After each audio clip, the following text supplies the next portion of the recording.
Mëngjes.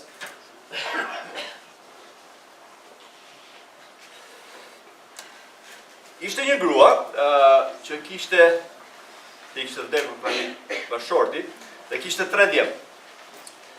Djemt ishin martuar dhe secili prej tyre vendosi nga djemt t'i bënte një dhuratë nënës së tij. Djali i madh mendoi t'i blinte një shtëpi të madhe dhe i bleu një vilë të madhe me 3 kate me oborrën e gjithë të tjera. Djali i dytë mendoi t'i blente një makinë të bukur, dilte të shëtiste, të bënte pazar. Djali i tretë mendoi diçka akoma më dobishme. Ai dinte që mamaja nuk shikonte mirë dhe donte që ajo të lexonte Biblën, por me që nuk shikonte mirë, nuk dinte se si mamaja ta lexonte Biblën, kështu që shkoi te një pastor dhe pyeti si t'ja bëj. Pastori tha, gjej një papagall dhe dërgoje te një trajnues që të mësojë tha gjithë Biblën dhe t'ja recitoj nënës çdo ditë. Dhe djali i tretë i pëlqeu kjo gjë dhe e bleu papagallin, e trajnoi papagallin te trajnuesi dhe kushtoi $12,000 që të mësojë papagallit gjithë Bibla. Mamaja i tha djalit të parë, faleminderit për shtëpinë, por unë jam plak, tha. Ku mund të as se pastroj dot, tha, as nuk shkoj lart e poshtë në gjitha ato shtëpi të mëdha. Djali i dytë i tha faleminderit për makinën e bukur, por unë nuk shikoj, tha. Që dua, tha. Nuk më hyn në punë. Djali i tretë i tha, ti nga gjithë djemt, tha, kishe menduar më mirë, tha, se gjithë tjerët. Falenderoj, tha, për pulën, tha, që kishe vlerë për mua. Tha, zjeva e poqa ishte shumë më shishme. Dhe ikën $12,000, tha, si para asgjë. Mamaja në fakt vërtet i vlerësonte çfarë kishin bërë djemt e saj, por megjitha në fakt i mungonin fëmijët e saj. Ajo nuk ishte aq shumë e interesuar për dhuratat e tyre sa për praninë dhe dashurinë e tyre si fëmijët e tyre. Ne jemi bërë në fakt për marrëdhënie. Para disa ditësh kur isha në Korçë dhe vizitova azilin e pleqjve, azili i pleqjve në Kennedy, është lart në Kodër, bëhet bashkë me Blerin. Edhe faktikisht ne shkonim her pas here para sa kohësh për të bërë një modul këshillimi trajnimit biblik. Edhe Kisha e Korçës është ajo që e ka ndërtuar dhe kujdeset për këtë azil. Dhe na thanë që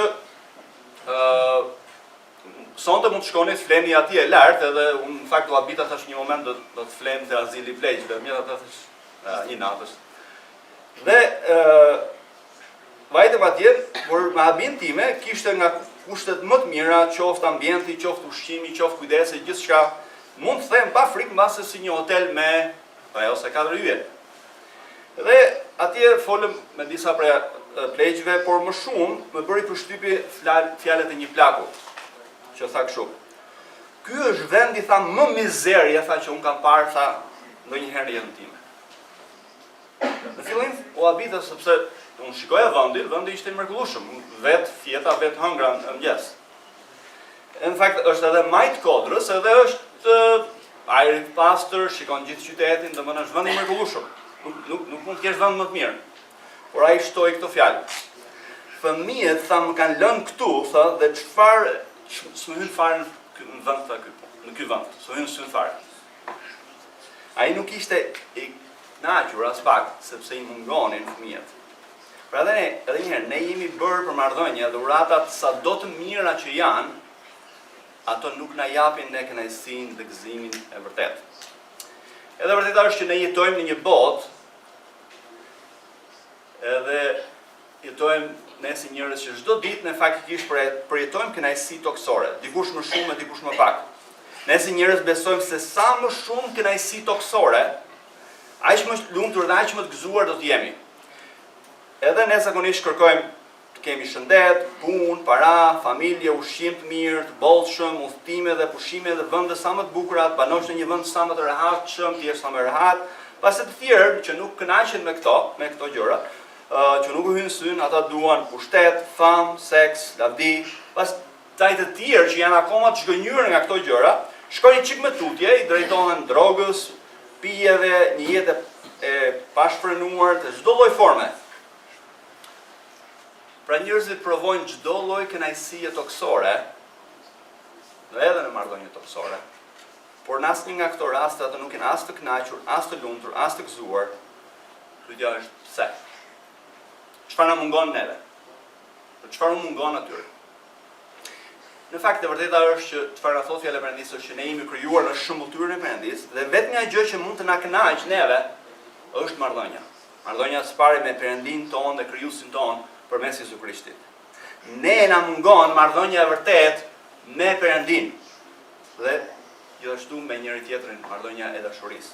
Në fakt në bulletinë brenda ju keni një citim dhe aty thuhet të gjithë të mirat materiale, kënaqësitë toksore janë supozuar të shërbejnë si tabela drejtuese drejt burimit të kënaqësisë së vërtet, drejt Perëndisë, drejt vetë Perëndisë.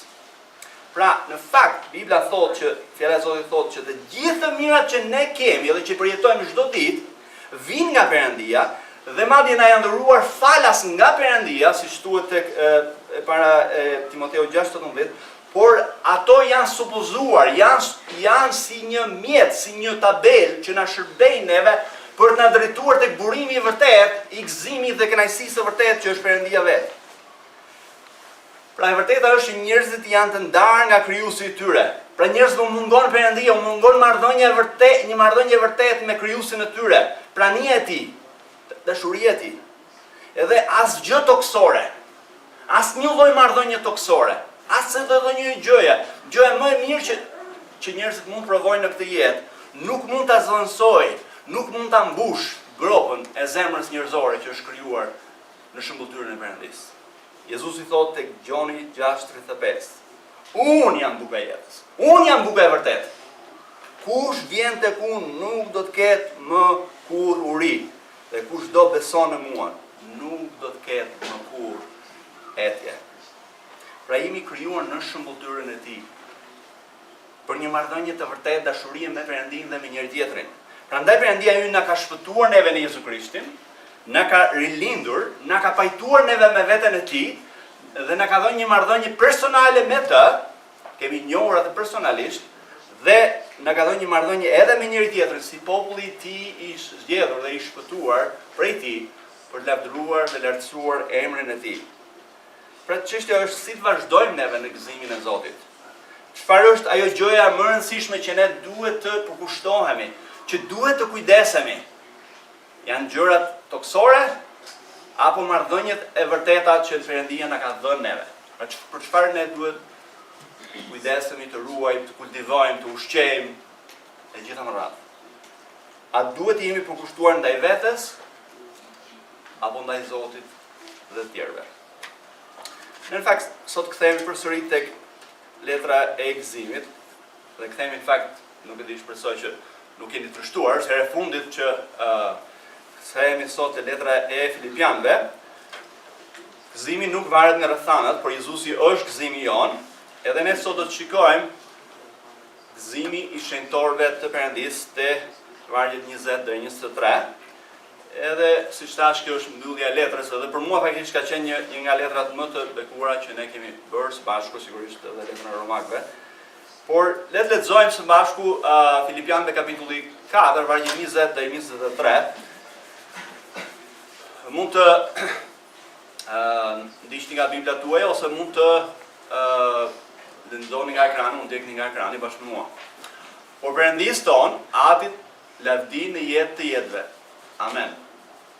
Përshëndesni çdo shenjtor në Jezu Krishtin. Vëllezërit që janë me mua ju përshëndesin, të gjithë shenjtorët ju përshëndesin, sidomos ata të shtëpisë së Cezarit. Hiri Zotit tonë Jezu Krisht, qoftë me ju të gjithë. Amen. Amen. Kjo është fjala e Perëndisë për ne këtë mëngjes, le të lutemi së bashku që Perëndia të na flasë përmes fjalës së tij. O Ati mrekullueshëm, Ati qiellor, ne vim përpara teje këtë mëngjes, si bijtë e tu, si shenjtorët e tu. Kërkojmë favorin tënd të mëngjes, ta flasësh përmes fjalës tënde. Na fol sot përmes saj, na zbuloj lavdin tënde. Na ndihmo Zot të rritemi në dashurinë për ty dhe për njëri tjetrin. Na fol përmes saj. Lutemi në mëshirë të birit të dashur. Amen. Mirë, le të shikojmë çfarë mesazhi do të shikojmë së bashku.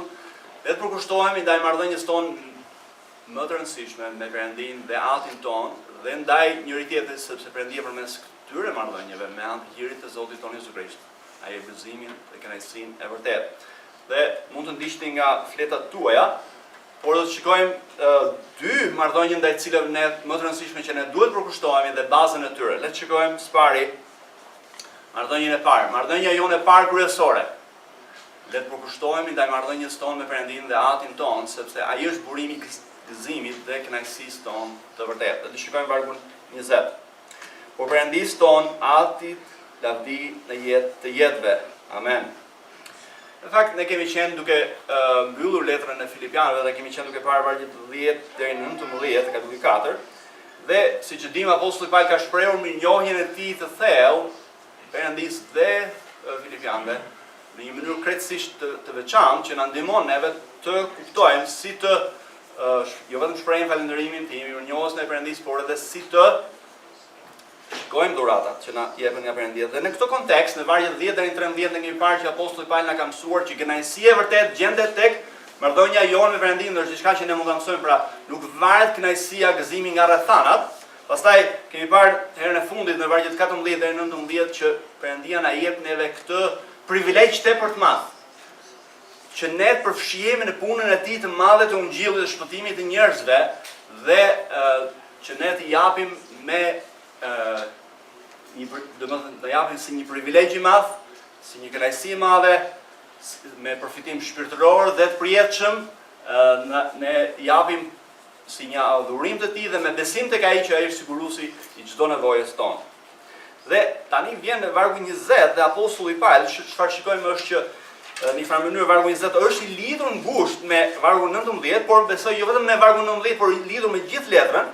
Dhe ai shpërthen në lavdërim të madh ndaj Perëndisë në mënyrë spontane dhe ndaj Atit tonë qiellor, i cili i takon thotë gjithë lavdërimit. Ai shikoni pak vargun 19 që ka lidhje vargu 20, dhe thotë Perëndia im do të plotësoj të gjitha nevojat tuaja sipas pasurisë së tij në lavdinë e Jezu Krisht. Pra, mirë, ai po thotë që Perëndia është kujdesur thotë për nevojat e tij përmes tyre, por jo vetëm për nevojat e tij, por edhe nevojat e tyre, çdo lloj nevoje të tyre. Tani thot dhe në përjetësi. Pra apostulli Paul po na tërheq vëmendjen neve që ai jo vetëm lavdëron Perëndin në mënyrë krejtësisht spontane, sepse jo vetëm Perëndia plotësoi nevojat e tij përmes Filipianëve, por sepse Perëndia do të kujdeset edhe për ju, do të kujdeset për çdo nevojë tuaja. Pra burimi i gjithë kënaqësisë, burimi i gjithë gëzimit është vetë Perëndia. Ai shpërthen pra në këtë lavdërim, sepse ai është dhënësi i gjithçkaje. Nga ai buron çdo gjë e mirë dhe çdo lloj gjëje, dhe ai është i vetmi që është i denjë ta lavdërojmë dhe të japim lavdi. Dhe ne më lejoni të kujtoj disa, ne i dim disa nga të vërtetë, por më lejoni të kujtoj disa nga këto vërteta. Perëndia na ka dashur neve aq shumë sa ka dhënë birin e tij të dashur për shpëtimin tonë. Ai ka nisur tashmë një punë të mirë në ne, që kemi mësuar te Filipianëve, dhe është një punë që ai do të përfundojë deri në ditën e ardhjes së birit të tij të dashur. Filipianëve 1:6. Perëndia na ka dhënë frymën e tij të shenjtë që banon brenda nesh. Perëndia na ka dhënë hir që ne të besojmë tek ai, sipas Filipianëve 1:29. Ai vepron në neve dëshirën dhe vullnetin dhe fuqinë për t'u bindur Perëndisë. Perëndia na ka bërë neve të drejtë, siç thuhet te Filipianëve 3:9. Ai është që na fuqizon, Filipianëve 3:10. Perëndia është ai që do të na përlëvdojë neve, Filipianëve kapitulli 3, 20-21. Perëndia është që na jep neve gëzimin dhe kënaqësinë dhe ngushëllimin e vërtetë, Filipianëve 4, 4-5. Perëndia është ai që dëgjon lutjet tona, edhe në mes të shqetësimeve tona, dhe ai është ai që na jep neve paqe. Është Perëndia që është me ne, Perëndia i paqes, siç thuhet te Filipianëve 4:8-9. Perëndia ka siguruar dhe do të sigurojë për çdo nevojë shpirtërore dhe çdo lloj gjëje. Tani thotë dhe në përjetësi. Dhe ai shpërthen në vargu 20, thotë, ai është Perëndia ynë. Ai është Perëndia që ne adhurojmë, thotë, japim lavdërim dhe falënderim. Ai na ka krijuar në shëmbulltyrën e tij. Ai na ka dhënë jetë. Dhe ne atë adhurojmë. Ai është qendra e jetës tonë. Dhe gjithçka që Perëndia ka krijuar në fakt i jep lavdi Perëndisë. Apo jo, si mendoni? Dielli i jep lavdi Perëndisë sepse lëshon dritë dhe nxehtësi. Pra gjithçka që ka krijuar Perëndia i jep lavdi Perëndisë sepse bën pikërisht atë gjë për cilën Perëndia e krijoi. Hëna na ndriçon natën, sipas vullnetit të Perëndisë.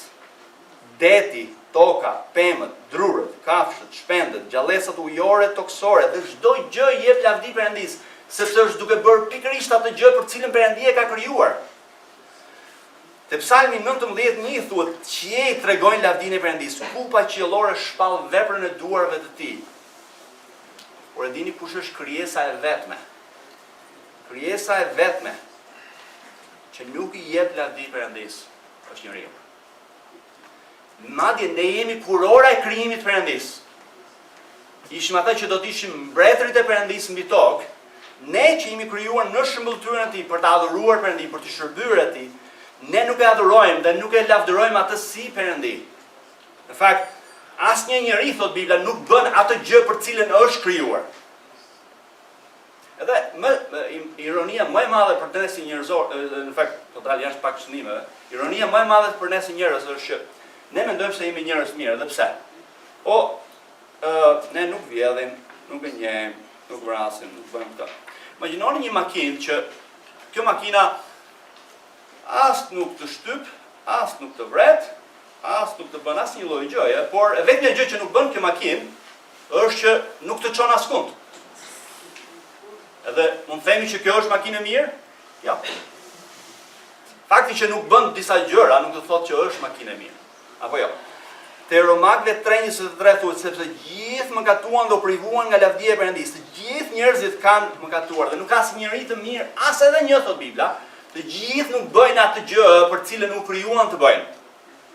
Dhe ne, në fakt, sipas Biblës, ne adhurojmë krijesën, në fakt në vend të krijuesit, ne adhurojmë dhuratat të Perëndisë, pra ne adhurojmë gjërat që ne jemi krijuar, që janë krijuar, ne janë dhënë për gëzimin ton, ne adhurojmë pikërisht këto gjëra. Dhe te Romakëve përsëri 1:21 e keni këtë varg edhe në fletën tuaj, sepse megjithse e njohin Perëndin, nuk e përlëvduan as e falëndëruan si Perëndi, por kundrazi thotë u bën të pamend në arsyetimet e tyre dhe zemrat e tyre pa gjykim u ursuan.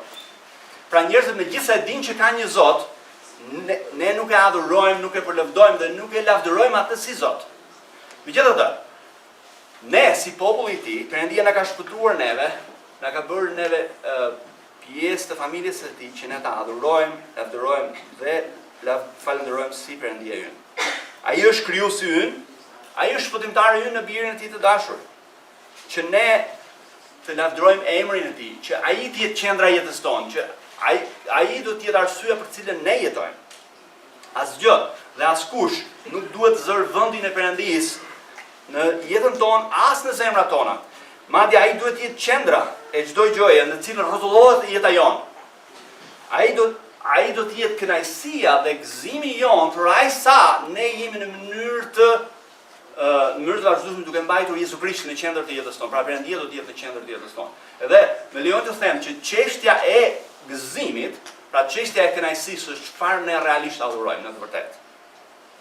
Edhe më lejoni ju të rreq vëmendjen në këtë pikë që çfarëdo lloj gjëje, çfarëdo lloj çdo person që bëhet më i rëndësishëm në jetën tonë se sa Perëndia, do të thotë që ne jemi duke adhuruar një idhull. Që ne po adhurojmë diçka tjetër në vend të Perëndisë. Prandaj apostulli Gjon tek e para Gjonit 5:21 thotë kështu: "Djema ruhuni ose ruani veten nga idhujt." Çfarë idhujt?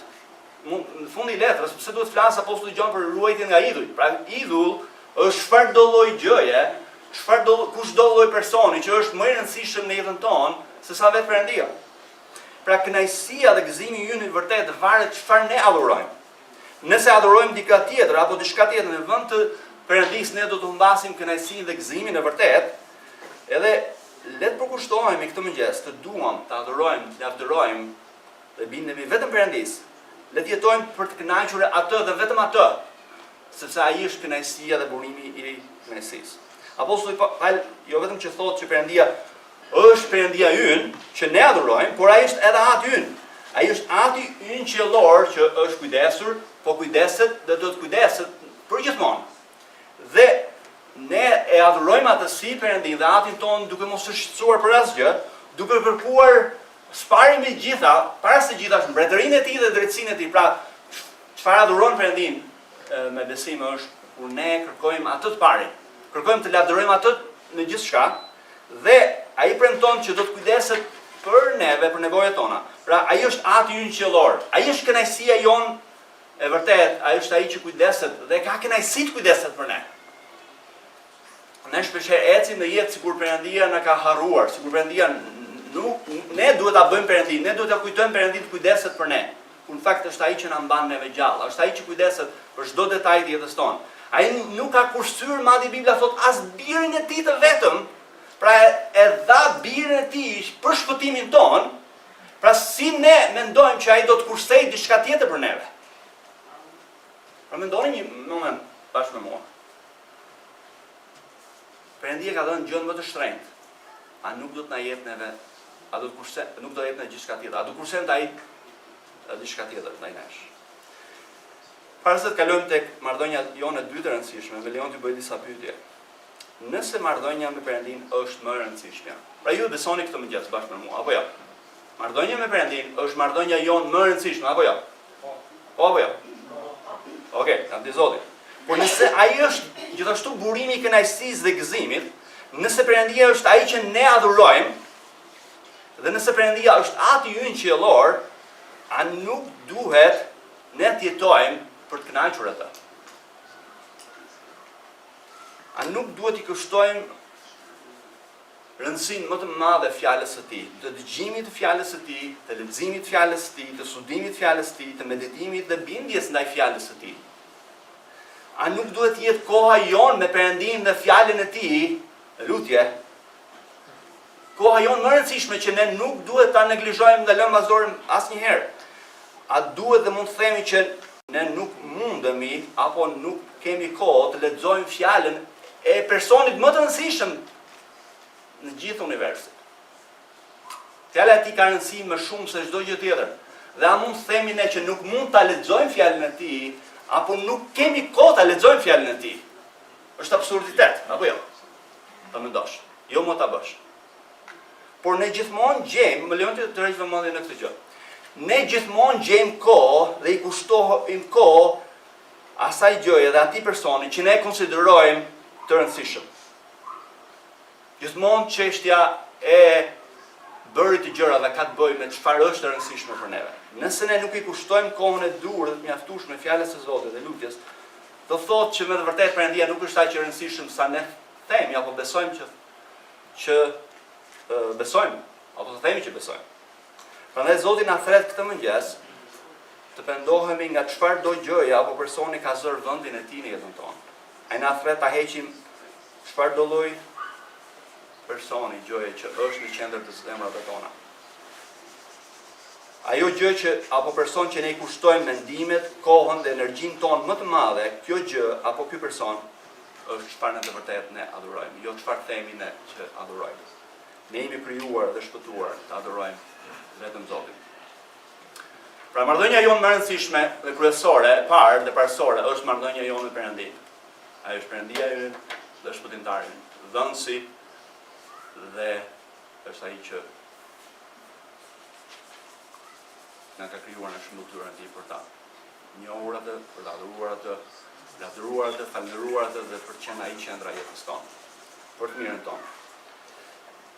Le të kalojmë tek marrëdhënia jonë e dytë kryesore. Marrëdhënia le të përkushtohemi ndaj marrëdhënies tonë me njëri tjetrin, sepse në këtë marrëdhënie, përmes këtyre marrëdhënieve që kemi në trupin e Krishtit, ne përjetojmë gjithashtu gëzimin dhe kënaqësinë e vërtetë të Perëndisë.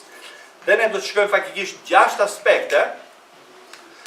aspekte të marrëdhënies tonë me njëri tjetrin, si populli i Perëndisë, si familja e tij. Le të shikojmë së pari, ne jemi bashkësi shenjtorësh në Krishtin. Shikoni vargu 21 dhe vargu 22, fillimet e tyre. Përshëndetni thotë çdo shenjtor, në shqip fakt është gjithë shenjtorët, por më mirë në shqip do të ishte çdo shenjtor në Jezu Krishtin, dhe pastaj vargu 22 thotë të gjithë shenjtorët i përshëndesin.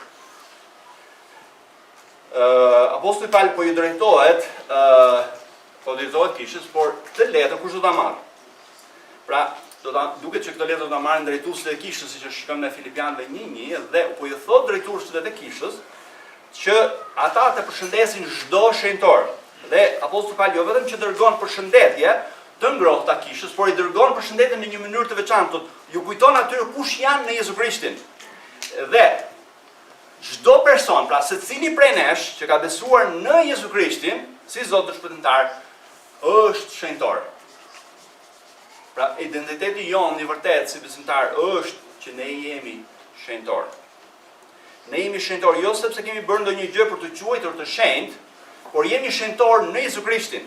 Ne jemi shenjtor jo nga vetja jonë, por nga jeta dhe nga vepra e Zotit tonë Jezu Krisht. Pra ai ka jetuar të gjithë jetën që ne duhet jetonim dhe na është numëruar neve, dhe ka vdekur vdekjen tonë, ka shtyrë mëkatet tonë dhe që na është numëruar neve, dhe si rrjedhim rezultat i jetës dhe veprës së Jezu Krishtit, përmes besimit në të, ne jemi të shenjtë dhe shenjtor, të drejtë, plotësisht të drejtë në Jezu Krishtin.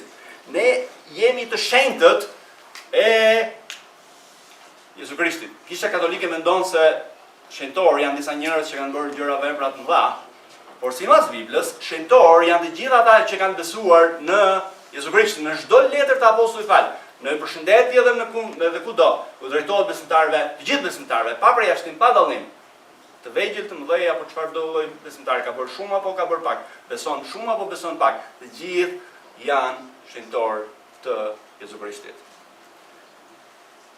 Nëse ju keni besuar në Krishtin, ju jeni shenjtor. Ne jemi bashkësi shenjtorësh. Ai përshëndet çdo antar të kishës, secilin prej tyre me emër, çdo shenjtor. Ai përshëndet drejtuesit, personat e tjerë në kishë, madje edhe ata që kishin shkaktuar përçarjen në kishë. Madje edhe e vodin që gjejmë te kapitulli 4, edhe ato që kishin shkuar në anën e vodis, por përshëndet gjithashtu edhe sintetikën, edhe gjithë ato që ishin në anën e sintetikës. Të gjithë, pra çdo besimtar në kishë, pra ju drejtohet, të gjithë janë shenjtor të Jezu Krishtit. Përshëndet secilin prej tyre. Tani çfarë do thotë kjo për neve? Si e shikojmë neve njëri tjetrin? Në fakt, si shikoni ju vetën këtë mëngjes. Pra, a besoni ju që jeni i shenjtë dhe shenjtor në Jezu Krishtin? Apo mendoni, unë nuk ndihem i shenjtë, si rezultat nuk jam i shenjtë? Në fakt, nuk thot Bibla, nëse ndjeheni i shenjtë, ju jeni i shenjtë. Në fakt, ne i besojmë Jezu Krishtit, i besojmë Perëndisë që kushdo që ka besuar në Jezu Krishtin, tashmë është i shenjtë një herë e përgjithmonë. Pra dikush nga ne mund thotë si mund të jem unë i shenjtë kur unë nuk jetoj si i tillë. Por edhe një herë, shenjtëria jonë të quajturit neve shenjtorë dhe shenjtë nuk vjen nga ne, por nga Krishti. A keni vendosur ju besimin te jeta dhe vepra e Jezu Krishtit që asgjë nuk mund të shpëtojë dhe askush nuk mund të shpëtojë përveç se jeta dhe vepra e Jezu Krishtit? Atëherë ju jeni shenjtor. Shenjtori i Jezu Krishtit, sepse Perëndia ju ka bërë të shenjtë, jo me drejtësinë tuaj, jo me shenjtërinë tuaj, por me shenjtërinë e Jezu Krishtit. A shikojmë ne edhe njëri tjetrin si shenjtor të Jezu Krishtit? Ne besojmë se kemi nevojë të rritemi dhe besoj që ta shikojmë njëri tjetrin si shenjtor. Pra kudoherë që ne, kudo që ne jemi, ne le të kujtojmë vetvetes që ne jemi shenjtor, jemi të shenjtë në Jezu Krishtin. Dhe secili prej nesh është i shenjtë dhe shenjtor në Jezu Krishtin. Pra le të fillojmë ta praktikojmë këtë që sot. Pra të drejtohemi njëri tjetrit, o shenjtor, ose o i shenjtë. Kështu na drejton apostulli Paul. Kështu na drejton fjala e Perëndisë. Dhe së dyti, ne shikojmë që bashkësia e shenjtorëve është një bashkësi e shenjtë, të ndarë veçantë, pra i shenjtë do të thotë të ndarë veçantë për të jetuar një jetë të shenjtë për Perëndin. Pikërisht, ky është kuptimi i fjalës shenjtor, i shenjtë. Dhe çdo besimtar, kemi thënë tashmë, në Jezu Krishtin, është i shenjtë dhe i thirrur të jetojë një jetë krejtësisht të shenjtë para Perëndisë. Edhe Perëndia na ka shpëtuar neve, na ka dhënë një natyrë të re, na ka rritur, na ka dhënë një natyrë të re, na ka dhënë frymën e shenjtë, na ka dhënë fjalën e Tij, na ka dhënë bashkësinë me njëri, na ka dhënë gjithçka që ne mund të jetojmë një jetë të shenjtë. Të qenë shenjtor edhe një herë nuk ka të bëjë me faktin sa të rritur jemi në besim, apo jo. Nëse kemi bërë shumë apo kemi bërë pak. Megjithatë, ne si shenjtor të Krishtit jemi shpëtuar edhe një herë dhe jemi thirrur të jetojmë një jetë të ndarë veçantë për Perëndin që dallon që ne jemi shenjtor. Jemi të shenjtët e Perëndisë në botë. Dhe kjo është pyetja për ne. apo jetojmë neve ndryshe, që do thot, apo jetojmë ndryshe nga koha para se ne të shpëtoheshim, dhe gjithashtu apo jetojmë ndryshe nga bota. Pozita që ne kemi në Krishtin si shenjtor do thot që edhe njerë ne jemi ndarë me një anë veçantë nga Perëndia për të bërë ose për të jetuar një jetë të shenjtë. Për shembull, siç e kemi në zakon që kur kemi një gjë tepër të veçantë që nuk e përdorim për çdo lloj gjëje, për shembull të supozojmë, mund të themi që enët e kuzhinës janë të shenjta apo jo? Si mendoni? Janë të shenjta. Në kuptimin që do ta përkufizojmë, që do thotë që ne nuk marrim ato dhe i çojmë banjo. Apo jo? Ose nuk punojmë tokën me to. Nuk marrim pirunin edhe një mendim, okay, duhet të rregulloj këtë lulën sot. S'po gjej dot atë gjën, edhe mund përdor pirunin sot. Tani ti mund ta përdorish. Por nuk është gjë e mirë, apo jo? Por edhe ne jemi krijuar në Krishtin Jezus, rikrijuar në Krishtin Jezus, për të qenë të shenjtë, për të bërë atë çfarë i pëlqen Perëndisë, dhe asnjë gjë tjetër. Megjithatë, megjithëse ne jemi shenjtorë, pra ne jemi bashkësi shenjtorësh, por gjithashtu ne jemi edhe bashkësi mëkatarësh. Fakti te Filipianëve 4:23 thuhet që ne kemi nevojë vazhdimisht për hirin e tij. Pra ne jemi edhe mëkatarë, edhe të shenjtë, por mëkatarë të shenjtë. Ne jemi ndarë veçantë dhe jemi thirrur që në mënyrë praktike të jetojmë ashtu siç jemi në pozicionin tonë që kemi në Krishtin. Dhe do thotë që ne jetojmë si të shenjtë dhe jetojmë si mëkatarë që marrim hir vazhdimisht nga Perëndia dhe japim hir vazhdimisht të tjerëve, siç Perëndia hirshëm me neve. Prandaj edhe një herë, le të kujtojmë këtë gjë të vërtet madhe, që ne jemi shenjtorë Jezu Krishtit nga hiri i Perëndisë për të jetuar një jetë të shenjtë për lavdinë e Perëndisë dhe për lartësuar emrin e tij. Kjo është apo rritemi ne në shenjtëri nga ana praktike, apo bëhemi çfarë jemi në të vërtetë në Krishtin. A jetojmë krejtësisht të ndarë nga bota për Perëndinë. Dhe kjo na çon te aspekti i tretë, ne jemi bashkësi shenjtorësh në Jezu Krishtin. Megjithëse tashmë nuk kam theksuar, pra jemi të ndarë në Perëndia për të qenë të shenjtë, shenjtorët e tij, por jo përmes drejtësisë tonë, por përmes drejtësisë që ka siguruar Jezu Krishti për neve, drejtësinë që na është numëruar neve, edhe gjithçka që është e vërtetë për Krishtin, është e vërtetë për ne. Perëndia na shen neve në Krishtin dhe duke na parë neve në Krishtin, ne jemi të shenjtë, aq sa i shenjtë është biri i tij i dashur. Pra, nga ana tjetër, Krishti është ai që na jep neve gjithçka. Pa Krishtin ne jemi asgjë. Në fakt, Jezusi vetë thotë që pa mua nuk mund të bëni asgjë. Kështu që Krishti është Zoti ynë, ai është gjithçka për neve, është i gjithi në të gjitha për neve. Pra, gjithçka që mund ta jepet neve, gjithçka që ne jemi është për shkak të Krishtit dhe është gjithçka e Krishtit është e jona. Dhe si vedhim, ai duhet të jetë qendra e jetës tonë, si mendoni? Në fakt, ky është mesazhi kryesor i Filipianëve. Në letrën e Filipianëve, emri i Jezu Krishtit është përmendur mbi 40 herë. Edhe nuk që do thotë që është një gjë kaq e rëndësishme për ne si besimtarë që në qendër të jetës tonë duhet të jetë Jezu Krishti. Vetë apostulli Paul te Filipianëve 1:21 çfarë thotë? Për mua të jetuarit është Krishti. Pra qendra e jetës time është Krishti, gjithçka vërtetet rreth tij, lavdisë së tij. Kështu që edhe për ne, për cilin për ne dëshira jon kryesore, synimi kryesor i jetës tonë duhet të jetë të njohim Krishtin, ta bëjmë atë të njohur, siç thuhet te Filipianëve 3:10. Kur ne mblidhemi këtu vëllezër dhe motra, ne ai çfarë na bashkon ne së bashku, kush është? Jezu Krisht. Ai është qendra e jetës tonë. Pra siç është dielli, qendra e këtij sistemi tonë planetar, që i mban të gjithë që rrotullohen rreth këtij dielli, dielli jon, pra ai që na mbledh dhe që na mban neve, është Jezu Krishti.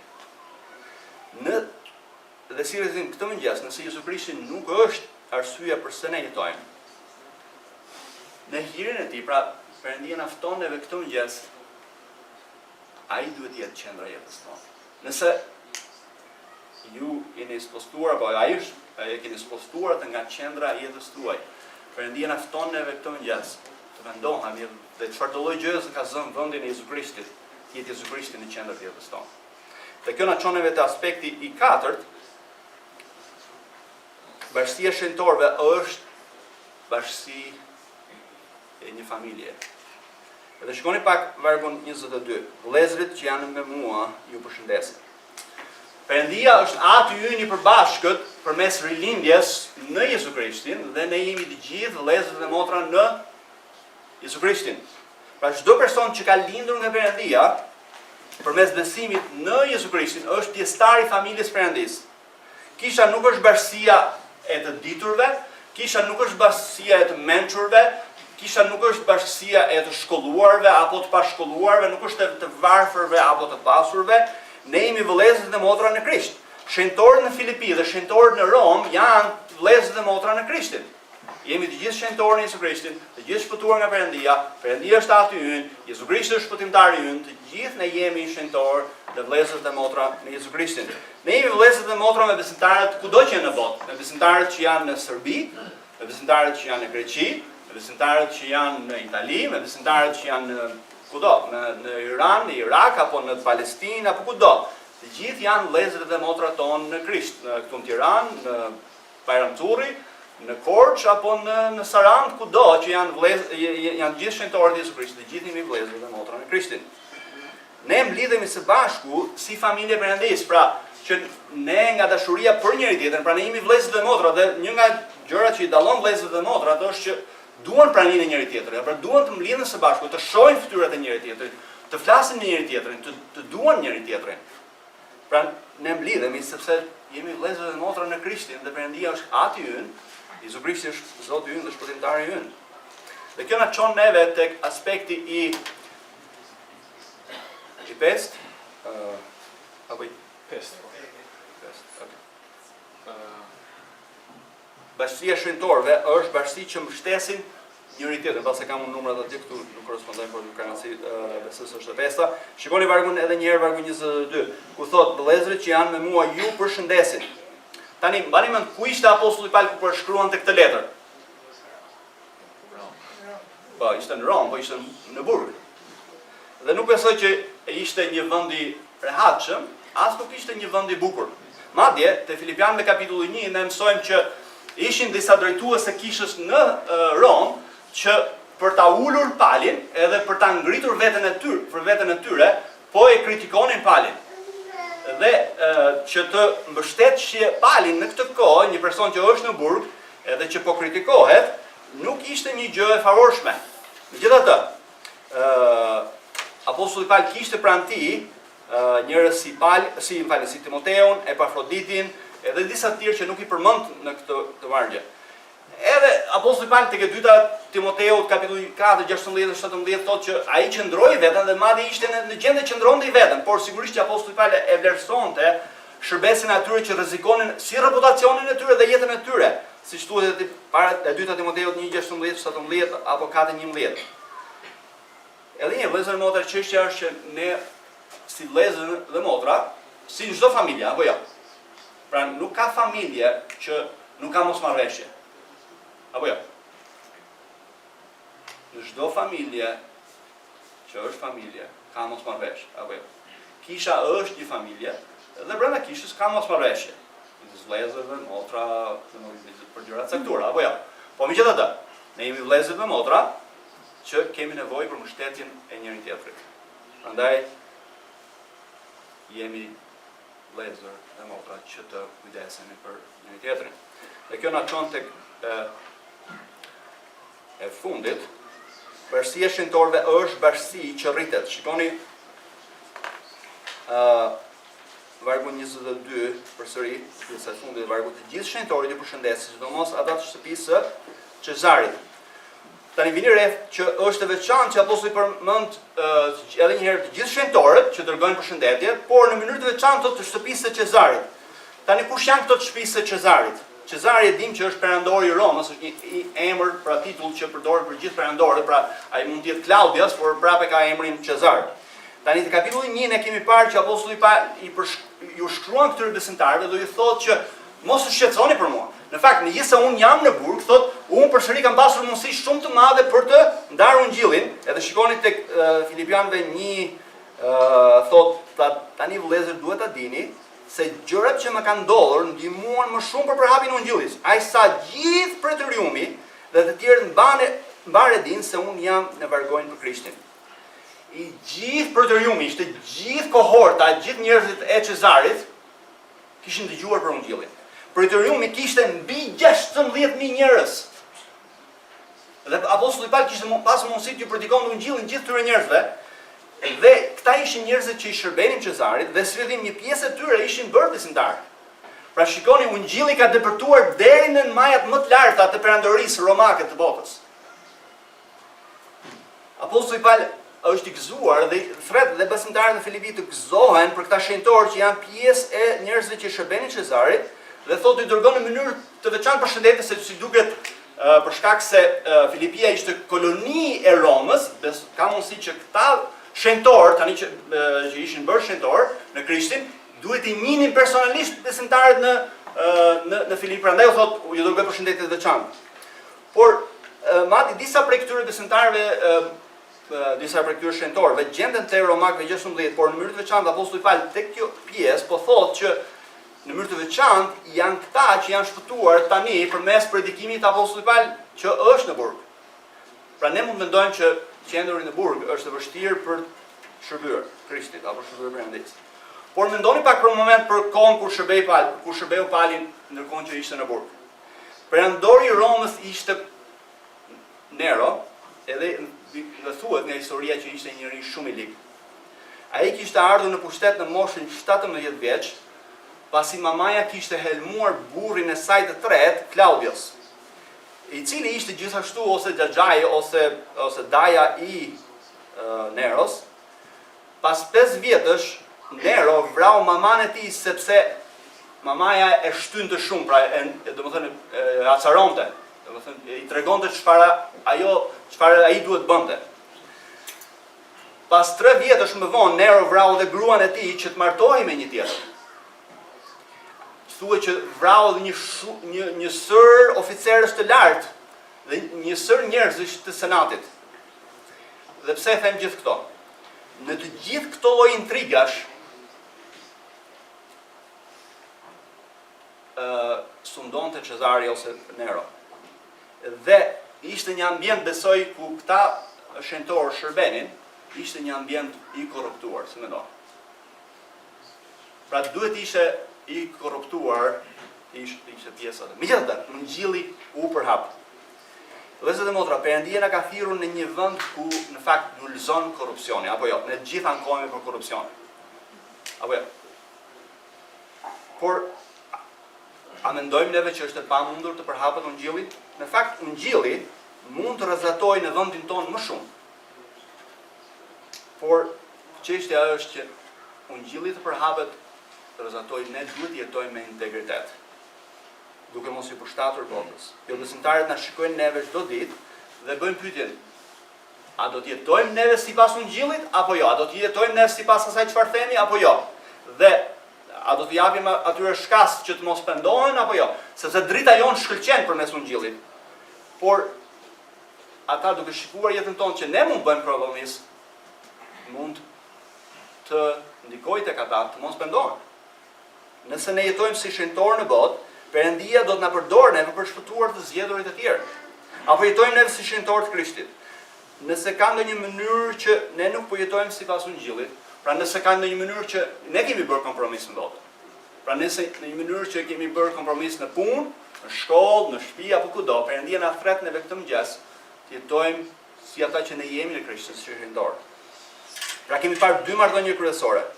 Marrëdhënia e parë jonë me Perëndin dhe marrëdhënia jonë me njëri tjetrin në 6 aspekte të bashkësisë së shenjtorëve. Dhe së fundi do të mbyllim me bazën e marrëdhënieve tona të rëndësishme.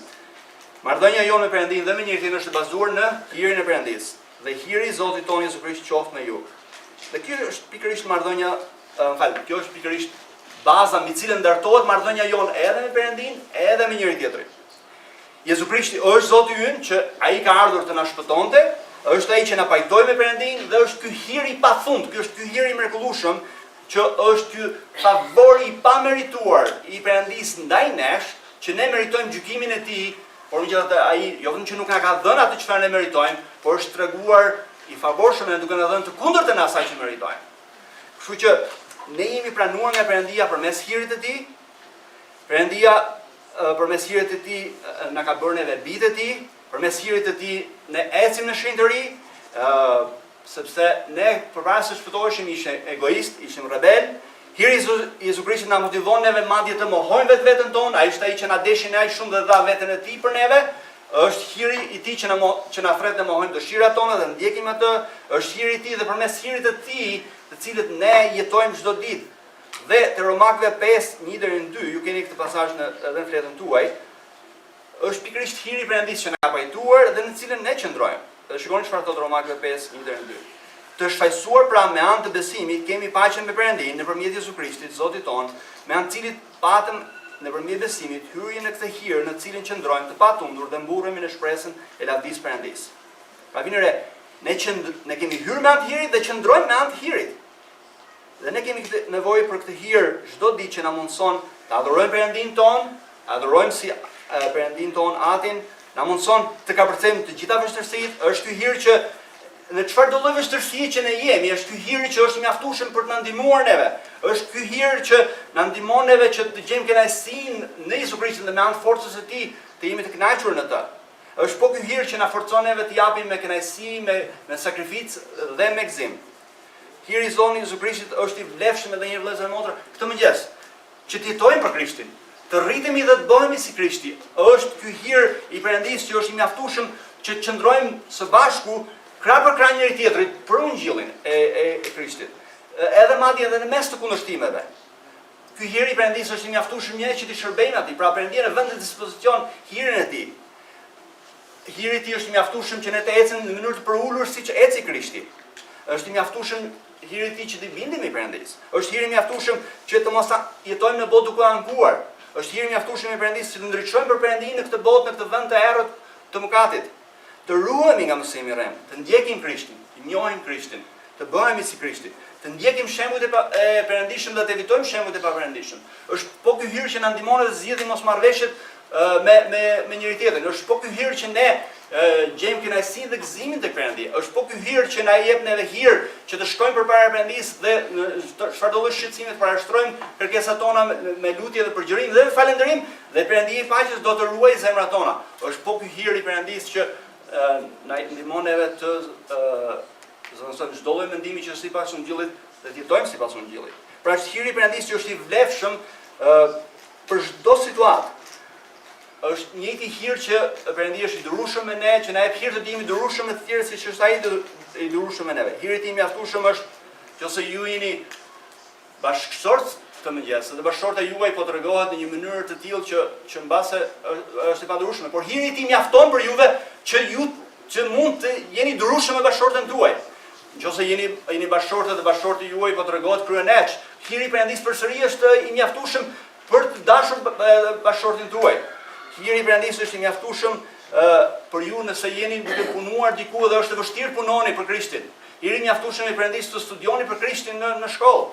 Hiri i Krishtit është i mjaftueshëm për t'ju bindur çdo lloj autoriteti kudo që ne jemi. Hiri i tij është i vlefshëm dhe mjaftueshëm në çdo lloj gjëje që ne të bëjmë çfarëdo gjëje që pëlqen Perëndisë.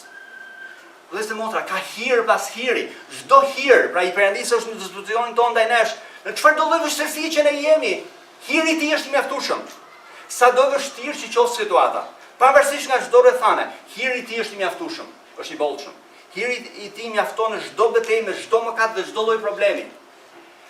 Hiri i tij ju thret këtë mëngjes mos u dorëzo. Ndaj mëkatit, ndaj botës, ndaj javës. Hiri i tij është në dispozicionin tuaj. Kërkoni hirin e tij këtë mëngjes.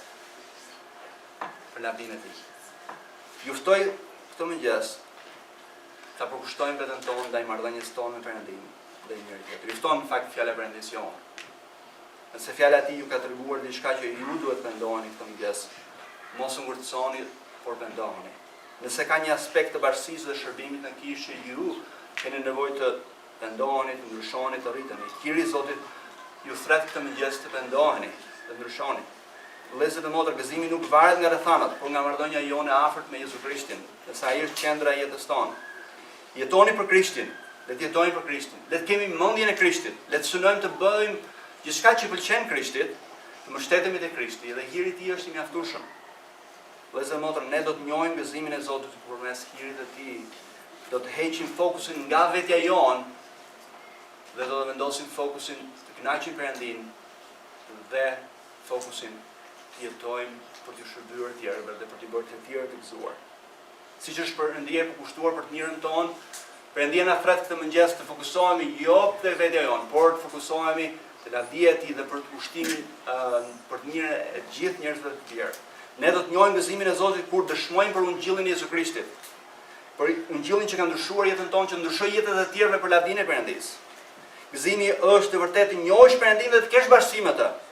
Të jetosh për të bërë gëzuar të tjerët që të rriten në shenjtëri dhe të njohin Perëndin.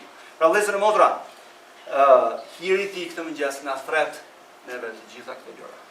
Edhe nëse ju jeni këtu këtë mëngjes dhe nuk e keni njohur hirin shpëtues të Perëndisë. Ky hir sot është i mjaftueshëm për të shpëtuar edhe juve, për t'ju vajtuar me Perëndin që Perëndia dërgoi birin e tij në botë të vdiste në kryq për mëkatarët dhe që ato të pendohen dhe të kthehen tek Perëndia për të njohur Perëndin, kënaqësinë dhe gëzimin e vërtetë dhe të shkojnë përpara tij. Halleluja. Po dashur ne të falënderojmë këtë mëngjes. Ne të adhurojmë ty këtë mëngjes. Ne lavdërojmë ty këtë mëngjes. Ne lavdërojmë emrin tënd këtë mëngjes. Ti je i vetmi që i den për gjithë lavdërimin, për gjithë adhurimin tonë. O Zot, ti je qendra e gjithçkaje. Kjo është bota jote. Ne jemi njerëzit e tu, që jemi krijuar, shpëtuar për të lavdëruar emrin tënd. O Zot, na ndihmon neve që të jemi populli i shenjtë. Që të jetojmë si njerëz të shenjtë në këtë botë, veçantë për ty, për lavdinë tonë. Na ndihmo kudo që ne jemi. Te hiri i Zotit tonë Jezu Krisht, qoftë në gjithë shtëpinë e nesh, lavdi.